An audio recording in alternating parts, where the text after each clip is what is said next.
ఈ బాలు మీనా మట్టుకు ఎంతసేపు ఫ్యామిలీ అంతా బాగుండాలి, అందరూ బాగుండాలి అని చెప్పి ఇద్దరు కూడా కోరుకుంటూ ఉంటారు. ఆ రోహిణి మనోజ్ ఉండారు చూసారా, వాళ్ళంత ఎదవోళ్ళు ఇంకొకరు లేరండి. అంతే కదా, చక్కగా పూలంగడి పెట్టుకొని ఉంటే వాళ్ళ అత్తతో చేరి పూలంగడి అయితే ఎత్తిచ్చేసింది ఎవరు, రోహిణి. ఈ విషయం తెలిస్తే కుమ్మేస్తాడనమాట బాలు. కానీ ఇప్పుడు 45 లక్షలు వచ్చినా కూడా దాన్ని ఇంట్లో ఇవ్వకుండా రోహిణి వాళ్ళ నాన్న ఇచ్చినట్టుగా కవర్ చేసిందనమాట. ఎంత కిలాడి మనిషి కదా. అదే ఇప్పుడు ఆ 40,000 ఇంట్లో 40 లక్షలు ఇంట్లోకి ఇస్తే 3 భాగాలు అయిపోతుంది కదా.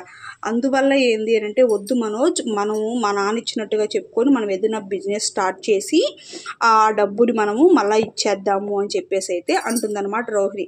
దానికి వెధవ మనోజ్ ఉంటాడు చూసాడు, వీడు కూడా సరే అంటాడు. దొందేనండి, దొందే. ఎంతసేపు పని చేయకుండా మోసం చేసుకొని తినాలి అనే టార్గెట్ అనమాట ఇద్దరికి. రోహిణి అన్న అంత ఎంతో పార్లర్ పని చేస్తుందేమో కానీ ఈ మనోజ్ ఉండడు చూసాడు, వీడంత ఒళ్ళుబోరు ఉండేవాడు ఎక్కడా లేదు. ప్రతి ఇంట్లో ఇలాంటి ఒక ఏదో ఒకడు ఉంటాడు ఖచ్చితంగా, ఊరికే సొమ్ము కావాలా.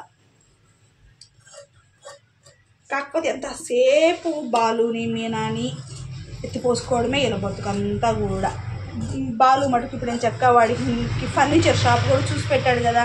ఎంత అనుకున్నా మా అన్నే కదా, వాడు బాగుపడితే బాగుంటుందనే కదా బాలు ఇవన్నీ చేశాడు. కానీ ఈ విశ్వాసం వాళ్ళిద్దరికీ లేదు, భార్యాభర్తలకి.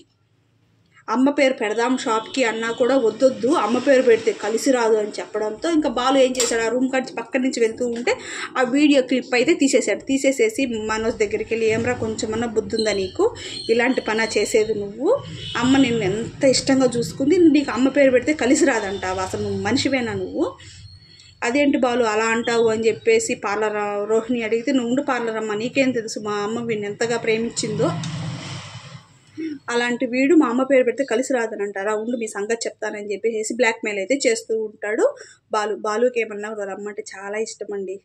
ఈ దొంగనా కొడుక్కే వాడుకొని వదిలేస్తారనమాట పేరెంట్స్ని.